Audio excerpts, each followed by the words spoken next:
It is now mathematically impossible for Democrat Bernie Sanders and Republicans Ted Cruz and John Kasich to win their party nominations, but all three are vowing to continue on in the face of defeat. That if I am nominated to be President of the United States, that I will run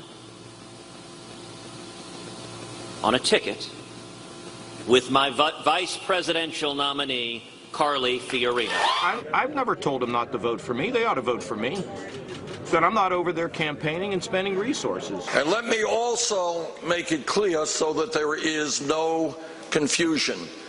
We are in this campaign to win and become the Democratic nominee. The question is it fair to you, the American voter? Here to discuss this is Fox News legal analyst Peter Johnson, Jr. Good morning. Good morning. How are you? You know, it's fair if there's some messianic saviors, if they're part of a movement, if they're fighting for your soul and my soul and the soul of the country and the soul of the Democratic Party and the soul of the Republican Party and the soul of the dog that lives next door. At some point, someone should say, hey, give up, go home. I think we've all had the experience in high school or college or some point in our life where we fell in love with someone. Or we wanted someone to fall in love with us.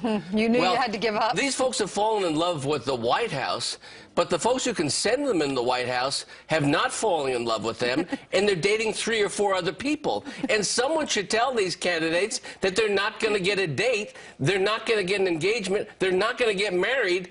They should go home and say, good try.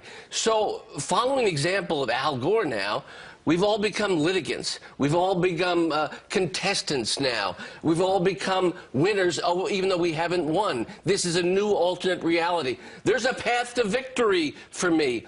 Well, the path is usually votes. There's a path for people to understand that I am the best. Well, that's the seeds of fascism.